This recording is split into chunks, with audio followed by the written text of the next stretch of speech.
بسم اللہ الرحمن الرحیم۔ السلام علیکم ورحمۃ اللہ وبرکاتہ۔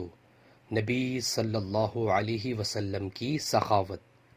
حضرت عبداللہ بن عباس رضی اللہ عنہما نے کہا، نبی کریم صلی اللہ علیہ وسلم سخاوت اور خیر کے معاملہ میں سب سے زیادہ سخی تھے، اور آپ صلی اللہ علیہ وسلم کی سخاوت اس وقت اور زیادہ بڑھ جاتی تھی جب جبرائیل علیہ السلام آپ صلی اللہ علیہ وسلم سے رمضان میں ملتے۔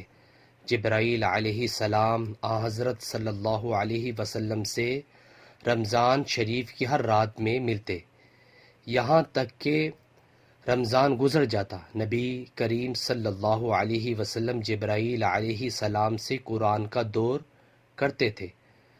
جب جبرائیل علیہ السلام آپ صلی اللہ علیہ وسلم سے ملنے لگتے تو آپ صلی اللہ علیہ وسلم چلتی ہوا سے بھی زیادہ بھلائی پہنچانے میں سخی ہو جایا کرتے تھے۔ ماشاءاللہ، صحیح بخاری کا حدیث ہے۔ سو ویورز، ویڈیو کو آگے شیئر کریں اور اس طرح کی اسلامک ویڈیو کے لیے میرے چینل کو سبسکرائب کرنا مت بھولیے۔ جزاک اللہ۔ السلام علیکم ورحمۃ اللہ وبرکاتہ۔